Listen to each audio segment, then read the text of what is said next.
Hi, I'm Joey Only for Interior Weather Wilderness Watchers, and we're talking some more about the series of storms, the extratropical cyclones that are coming towards the Pacific basin this next week or so, including the storm that starts tonight. So if you're driving, I'm going to warn you that you may leave to go to whatever you're doing, which you shouldn't be doing, and the roads will seem fine, but by sometime through the evening, the weather will hit.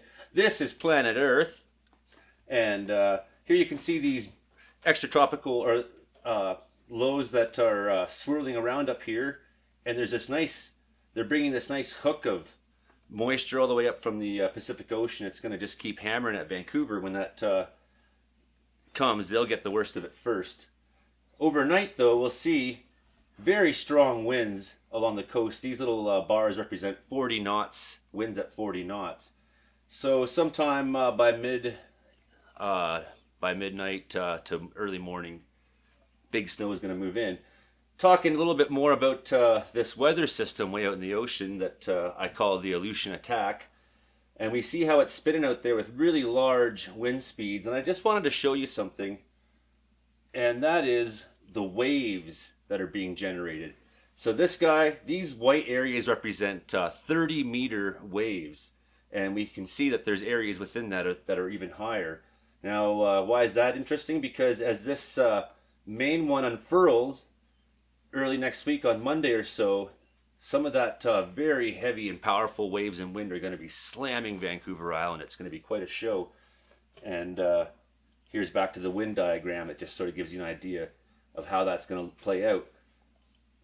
The effect this is having on the jet stream is it's bending the jet stream. So you've been hearing me say that I'm not very convinced now that we're going to have this extreme cold this January that we always get. I mean, mind you, there's not that much extreme cold up there. No matter what anyone says, we only have a few areas of the Arctic that are excessively cold. And you have this cannonball of a series of storms pounding into the coast, and the effect it's having on the jet stream is it's going to oscillate, it's going to warp it for some time to come. And it may be that we escape having that extreme polar air that we sometimes get, minus 30, minus 40 snaps in January.